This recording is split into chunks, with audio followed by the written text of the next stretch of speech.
Earlier in the week, I shared a review of these models. Now it's time to share my process for building, basing, and painting them. Greetings, everyone. I am Sister Lilia, and welcome to my armory. So, pardon the fast building, but there's a lot of building that goes on in this video, and so yeah, to get through it all, it's fast. So I discovered that some of these models go together as a separate torso and legs, which is nice because that means there's room for conversion and reposing. But yeah, we see me putting bits together, and I don't actually glue the backpacks on at this stage. I just put them in with friction, which is nice that you can put them on with just friction. You see me assembling the bits here and going through the parts. Now I do not like how the arms are 3 parts or more. I find that frustrating. I do like the little remote mine. It's a neat little thing. I don't end up using that little basing detail it comes with, but I might use it in future. So you see me building this model here, and I stuff up and use the wrong chest plate on it, so or end up using the wrong arm piece on it, and end up having to go without the control panel for the remote mine. Oh well, I plan on running this unit as a 10 model unit, so I'll get I'll get another set at some point and rectify this issue. So, like many people, my introduction to Krieg was actually an Ultramarines novel where we learn of the betrayal on their homeworld and how they blame being able to read and write for the planetary government falling into heresy and treachery. Here we have me working on the bases. Now I cut up a whole lot of balsa wood and initially lay out the base slats, then add in add super glue and bicarb in to build up the earth texture between the layers. I kind of adapted old model railway knowledge that I have. You see me here building it in and sticking it down. I put down the duct boarding before I go ahead and trim it off because I wanted to make sure it was properly set in, and then I come back and start putting in more bicarb into parts, and I go over it first with a layer of Yandan yellow contrast. Then I come in with some primer that is mixed with bicarb into the soil area, then go over it with brown, some yellow, go over it with washes. I have them on the side there. Did the red for blood painting. We have me going over the models with a black base coat to make sure that the primer is unified, or to cover any mistakes and me messing around with the lights. And yeah, things are going to speed up a bit. I'm going over the base models with Cantor, and I'm painting these up more as kind of a World War I French. Now there's a particular colour scheme of French that has red and blue, and given my main Imperial Guard colour, unifying colour between all of my regiments is blue, I went with it for these. Plus, red Krieg doesn't feel right. And given that Krieg are drawn heavily from French influences, except for their accents in a lot of stuff, I prefer to make them that way. So I kind of try and build up the colour a bit and the tone on the armour and on the robes and try and make it look a bit more weathered. See me coming in with more of the brown on the legs, and that's not really visible because I'm going so fast. Sorry about that. There's a lot to cover and not everything works quickly. I'll probably do a separate painting tutorial later. I went over the backpacks there with Steel Legion. I'm going over the model's brown parts with the contrast red that you see there. That is a good cheat way of doing leather, just a 2-colour way of doing leather that I really like. Helps speed things up when there's a lot to do. Coming over it, fixing up bits of paint and making use of other paints. Now I made use of a mix of Grey Knight Steel and Abaddon Black for doing my metallics, because I don't have gunmetal and or is it lead belcher, and I don't need it. Not when I can mix these colours up and going over all the metal bits on the backpack and the drone and the weapons and the armour and the helmets, because they've got a fair few metal parts on them, and I wanted to make sure that they had that.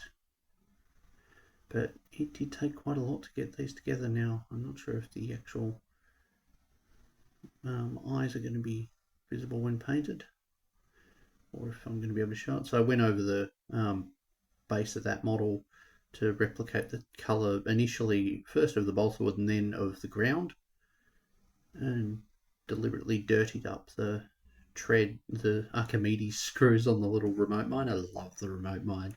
Such a cute little thing. I want to turn this stuff. Then I remove them off their bases, well, temporary bases, and attach them, and then so I can attach them all onto the bases that I made for them, and then unify them with said bases. Because I went to the effort of making the bases, I might as well put them on it.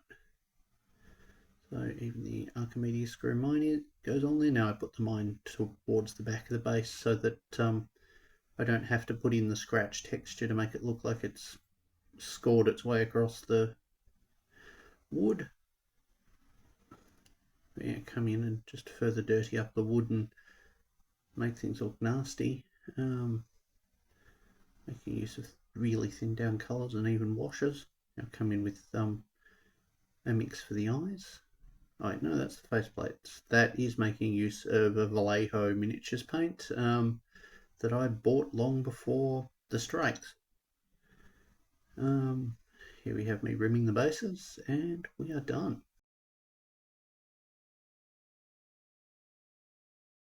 And so they are done. And yeah, that's how I built, based, and painted them. Now I've got plenty of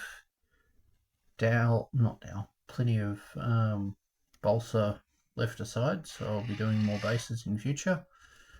I could have used the little little sculpted detail for the base of the remote mine, but well, I didn't feel the need. It looks good enough on its own, and that would just add extra extraneousness to it. It's a neat unit. I quite like it. I do plan on getting another 5 models for this squad and using the spare remote mine for a conversion, but I'll talk about that more in future.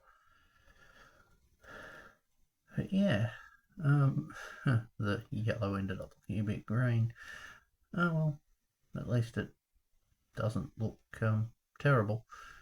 But yeah, these are a neat kit. They're a bit of a nuisance to put together at times. I really don't like the whole 3-part arms thing. At least there's not more parts to the arms.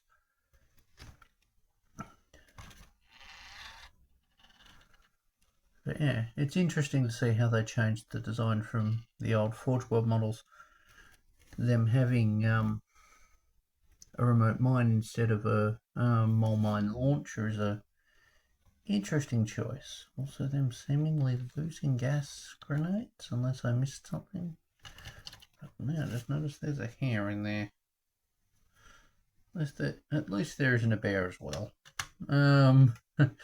Yes, that is sad. For the Australians in the audience, yes, that is a Play School reference. I think most of us grew up with that show. I'm not sure what the American equivalent is for my US audience.